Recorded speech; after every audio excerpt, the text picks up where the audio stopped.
खबर पर रहना चाहते हैं आगे तो डाउनलोड कीजिए एबीपी लाइव ऐप। नमस्कार, स्वागत है आपका एबीपी न्यूज में। आपके साथ मैं हूं अखिलेश आनंद। इस बुलेटिन की शुरुआत बड़ी खबर के साथ। बीजेपी के अध्यक्ष जेपी नड्डा कोलकाता पहुंच चुके हैं। नड्डा 2 दिनों के पश्चिम बंगाल के दौरे पर हैं। आपको बता दें कि बंगाल की मुख्यमंत्री ममता बनर्जी के गढ़ भवानीपुर में आज डोर टू डोर कैंपेन करेंगे जेपी नड्डा, और आज काली घाट मंदिर में दर्शन करने के लिए भी पहुंचने वाले हैं वो। तो आपको हम लिए चलेंगे कुछ ही देर में अपने सहयोगी के पास, लेकिन उससे पहले आपके सामने ये तस्वीरें हैं जब जेपी नड्डा कोलकाता पहुंचे।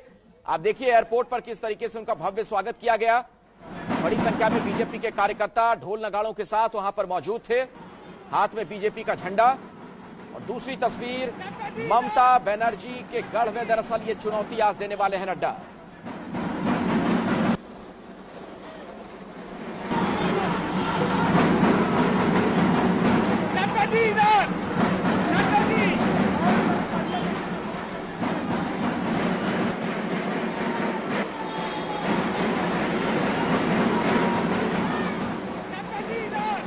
जेपी नड्डा कोलकाता पहुंच गए हैं। इस वक्त की अहम खबर आपको बता दें, बस कुछ ही देर में वो पहुंचेंगे। ममता बनर्जी का जो गढ़ माना जाता है भवानीपुर इलाका, उधर डोर टू डोर कैंपेन उन्हें करना है, यानी घर घर पहुंचना है, लोगों से मिलना जुलना है। पश्चिम बंगाल चुनाव के लिए बीजेपी ने पूरी ताकत लगा दी है। लगातार बीजेपी के कई बड़े नेता पश्चिम बंगाल के दौरे पर हैं। उसी कड़ी में आज जेपी नड्डा पार्टी के अध्यक्ष भी पहुंचे हैं। और पश्चिम बंगाल का चुनाव भारतीय जनता पार्टी के लिए कितना महत्वपूर्ण, इस बात का अंदाजा आप लगा सकते हैं इस घटनाक्रम को देखकर। आइए सीधे आपको लिए चलते हैं। हम कुंतल चक्रवर्ती हमारे सहयोगी इस वक्त हमारे साथ जुड़ चुके हैं। कुंतल, जरा बताइए आज का ये पूरा कार्यक्रम क्या रहने वाला है जेपी नड्डा का? देखिए, फिलहाल तो जेपी नड्डा कोलकाता एयरपोर्ट से निकल चुके हैं। वो हेस्टिंग्स के तरफ बीजेपी पार्टी ऑफिस जाएंगे। वहां वर्चुअल कुछ ओपनिंग है, जिला कुछ दफ्तर आज ओपन करना है उनको, वर्चुअल ओपनिंग है। और उसके आगे वो चले जाएंगे भवानीपुर में, जहां चाय पे चर्चे में मिलेंगे, वहां के जो कार्यकर्ता है उनसे बातचीत करेंगे। और साथ ही साथ जेपी नड्डा आज भवानीपुर में आर9 अन्याय जो कैंपेन है उसमें भी हिस्सा लेंगे और डोर टू डोर कैंपेन करेंगे, लोगों से बातचीत करेंगे। और इसके आगे वो चले जाएंगे कालीघाट मंदिर, जो कि राजबिहारी विधानसभा क्षेत्र में आता है, भवानीपुर विधानसभा क्षेत्र में नहीं है, लेकिन भवानीपुर से सिर्फ 1 ही किलोमीटर की दूरी पर है। तो ये अपॉर्चुनिटी वो शायद मिस नहीं करना चाहते, तो इसीलिए वो जाएंगे कालीघाट मंदिर। वहां करीब आधा घंटा वो रहेंगे और इसके आगे उनको कुछ पर्सनल प्रोग्राम आज शाम को है। और कल वो जाएंगे डायमंड हार्बर विधानसभा क्षेत्र में, जो कि ममता बनर्जी के भतीजे अभिषेक बनर्जी जहां से सांसद है। तो पहले ही जेपी नड्डा कोलकाता दौरे में आकर पहले भवानीपुर और उसके आगे डायमंड हार्बर जाएंगे, जो 2 विधानसभा क्षेत्र को माना जाता है सबसे टॉप के 2 विधानसभा क्षेत्र, क्योंकि एक ममता बनर्जी का, दूसरा है अभिषेक बनर्जी का। तो इसीलिए एकदम बुलसाई टारगेट कर रहा है बीजेपी के राष्ट्रीय अध्यक्ष जेपी नड्डा। बिल्कुल, और चलिए जरा बीजेपी दफ्तर का भी रुख कर लेते हैं। कोलकाता में हमारे साथ नीरज पांडे हमारे सहयोगी जुड़ चुके हैं।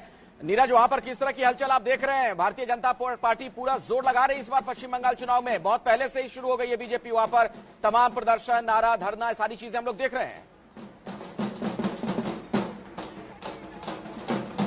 मैं आपको बता दूं कि इस समय मैं हूं हेस्टिंग इलाके में, जहां पे मेरे पीछे ही अग्रवाल हाउस, जहां पे भारतीय जनता पार्टी ने अपना चुनावी कार्यालय बनाया है। और थोड़ी देर बाद जेपी नड्डा यहाँ पहुंचेंगे और उसका उद्घाटन करेंगे।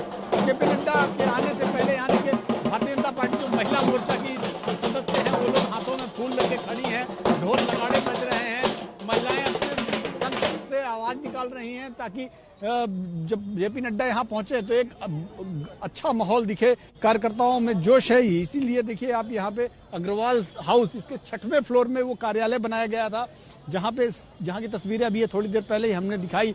और इस कार्यालय में एक पूरा चुनावी सेंटर बनाया जाएगा, जहाँ पे लैपटॉप, कंप्यूटर्स और सारी व्यवस्था होंगी। भारतीय जनता पार्टी का जो पूरे स्टेट का इलेक्शन होगा वो यहीं से ऑपरेट होगा। यहीं आईटी सेल का भी दफ्तर बनाया जा चुका है। तो एक गजब सा माहौल है। इस पूरे रोड में बड़े बड़े कटआउट और पोस्टर लगाए गए हैं, आपको कुछ दिखाते भी हैं।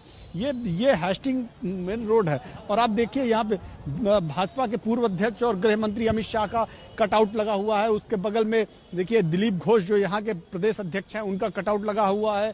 ये मुकुल रॉय जो भारतीय जनता पार्टी के राष्ट्रीय उपाध्यक्ष हैं और टीएमसी में कभी टीएमसी के फाउंडर मेंबर रहे, उनका कटआउट लगा हुआ। और इस पूरे रोड में प्रधानमंत्री नरेंद्र मोदी से लेकर भारतीय जनता पार्टी के जो सभी बड़े नेता हैं उन सबका यहाँ पे कटआउट लगा हुआ है। और ये इस बात का संकेत है कि भारतीय जनता पार्टी इस विधानसभा चुनाव को बहुत ही मजबूती से लड़ने जा रही है और यहाँ पे इसीलिए कार्यकर्ताओं का जमावड़ा है। थोड़ी देर बाद जेपी नड्डा एयरपोर्ट पहुंच चुके हैं। थोड़ी देर बाद माना जा रहा है करीब आधे घंटे में जेपी नड्डा यहाँ पहुंचेंगे और अपने पार्टी पदाधिकारियों के साथ 6वें फ्लोर में जो चुनाव कार्यालय बनाया गया है उसका उद्घाटन करेंगे। जी अखिलेश। नीरज जरा ये भी बताइए, जिस तरीके से जेपी नड्डा वहां पहुंचे और सीधे पहुंचेंगे ममता बनर्जी के गढ़ में, यानी एक तरीके से उनके गढ़ में जाकर वो चुनौती दे रहे हैं, इसको किस तरीके से देखा जाए? क्या इसके पीछे राजनीति, क्या सोच हो सकती है बीजेपी की? देखिए अखिलेश, सबसे पहले पश्चिम बंगाल की क्रोनोलॉजी को समझना होगा।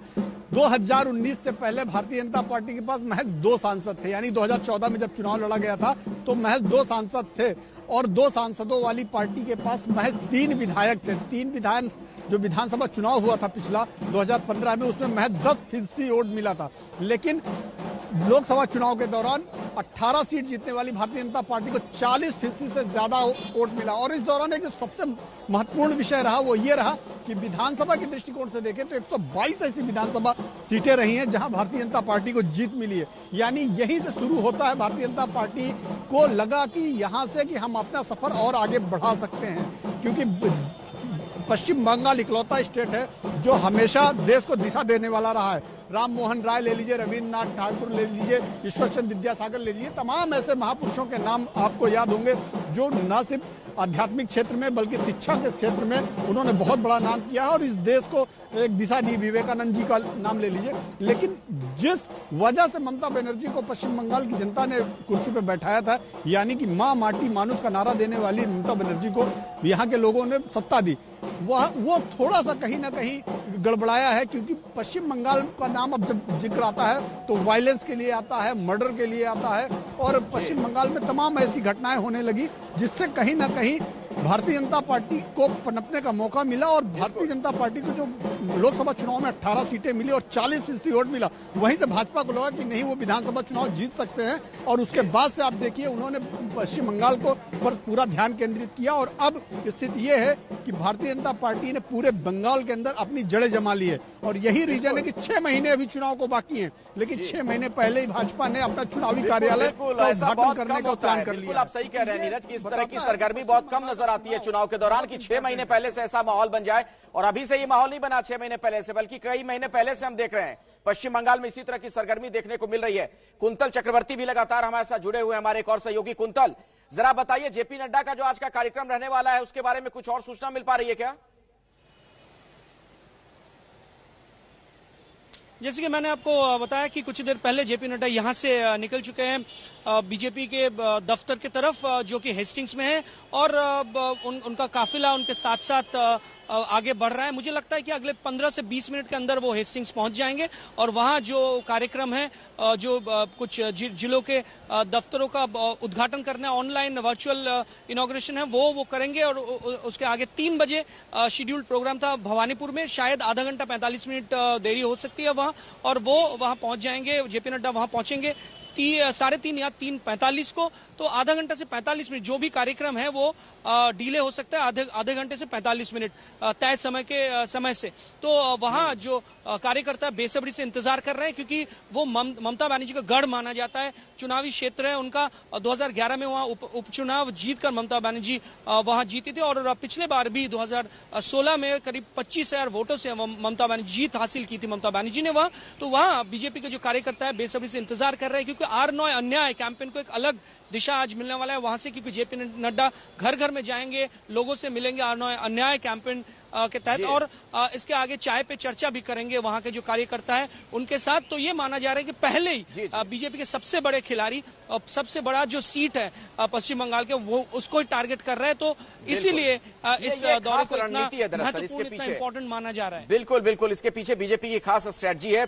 कुंतल, मैं आपके पास लौटूं उससे पहले जरा एक बार फिर से नीरज का रुख कर लेते हैं, क्योंकि बीजेपी दफ्तर के बाहर वो मौजूद है। नीरज, तैयारियां किस तरह की चल रही हैं, जरा वो तस्वीरें भी दिखा दीजिए। जी बिल्कुल, तैयारियां यहाँ लगभग पूरी हो चुकी हैं। ऊपर जो कार्यालय है वहाँ पे पूजन पाठ चल रहा है। भारतीय जनता पार्टी महिला मोर्चा की जो अध्यक्ष हैं अग्निमित्रा पॉल की अगुवाई में वहाँ भाजपा की जो महिला कार्यकर्ता है वो पूजा पाठ कर चुकी है। और यहाँ की तैयारी आप देख ही सकते हैं कि केवल इंतजार चल रहा है भाजपा के राष्ट्रीय अध्यक्ष जेपी नड्डा। कुछ लोगों से बात भी करते हैं। आज भाजपा के अध्यक्ष आ रहे हैं, क्या कहेंगे आप? भाजपा अध्यक्ष आ रहे हैं आप लोगों के बीच में, क्या कहेंगे? हम लोग को बहुत आभारी है जो हम लोग के बीच में नड्डा जी जैसा इतना बड़ा नेता आ रहे हैं। हम लोग बहुत खुश है। अध्यक्ष आ रहे हैं, सब लोग बहुत खुश हैं। हाथों में फूल नड्डा जी के लिए है। हाँ, नड्डा जी के लिए है। उनका स्वागत के लिए हम महिला मोर्चा यहाँ पे ठहरे हैं। मैं साउथ कलकत्ता का महिला मोर्चा का प्रेसिडेंट हूँ। ये भाजपा की देखिए कार्यकर्ता लोग हैं, हाथों में फूल लिए हुए हैं और सिर्फ इसलिए है कि जब भाजपा के अध्यक्ष पहुंचेंगे तो उन पर फूलों की वर्षा होगी। और ये जो ढोल नगाड़े बज रहे हैं, दरअसल ये उनके स्वागत सत्कार के लिए हैं। और लोग भी हैं। आप जब भाजपा अध्यक्ष कितनी देर में पहुंचेंगे और आप लोग की क्या तैयारियां हैं? हम लोग तैयार है, स्वागत के लिए सब लोग रेडी है। तैयारी पूरी है, पूरा तैयारी पूरी है। वो अब एयरपोर्ट में उतर चुके हैं। यहाँ से गार्डन का बाद भवानीपुर पे जाएंगे। अखिलेश आप देखिए, तैयारी लगभग पूरी हो चुकी है। सब लोगों को इंतजार है कि जेपी नड्डा यहाँ पहुंचे और उसके बाद उनका स्वागत किया जाए। जी अखिलेश। चलिए नीरज, मैं दोबारा आपके पास लौटूंगा। दरअसल जिस तरीके का माहौल बीजेपी ने बना दिया इस बार चुनाव में, ऐसा लग रहा है कि बाइपोलर चुनाव होने जा रहा है। एक तरफ बीजेपी, दूसरी तरफ टीएमसी, सीपीआईएम और वामपंथी पार्टियां बाकी जो हैं, या फिर कांग्रेस। ऐसा लग रहा है कि कहीं है नहीं अब की बार बंगाल में आर पार। जी हां, कुल ऐसी ही तस्वीर नजर आ रही है। जिस तरीके से सियासी सरगर्मी अभी से पश्चिम बंगाल में हम देख रहे हैं। जेपी नड्डा बीजेपी के राष्ट्रीय अध्यक्ष वहां पर पहुंच चुके हैं। ये एयरपोर्ट जब पहुंचे थे उस दौरान की तस्वीर आपके सामने। आप देखिए किस तरीके से वहां पर बड़ी संख्या में भारतीय जनता पार्टी के कार्यकर्ता मौजूद थे जिन्होंने जेपी नड्डा का स्वागत किया है। बीजेपी दफ्तर पहुंचने वाले हैं जेपी नड्डा कुछ ही देर में। 2 दिवसीय उनका यह कार्यक्रम है, 2 दिनों का उनका दौरा। और सबसे अहम यह है कि डोर टू डोर कैंपेन करेंगे और शुरुआत वहां से कर रहे हैं जो ममता बनर्जी के गढ़ के तौर पर वहां पर जाना जाता है। यानी एक तरीके से टीएमसी के गढ़ में घुसकर बीजेपी चुनौती दे रही है। आइए सीधे आपको लिए चलते हैं नीरज पांडे के पास। नीरज, कब तक पहुंच जाएंगे नड्डा वहां पर?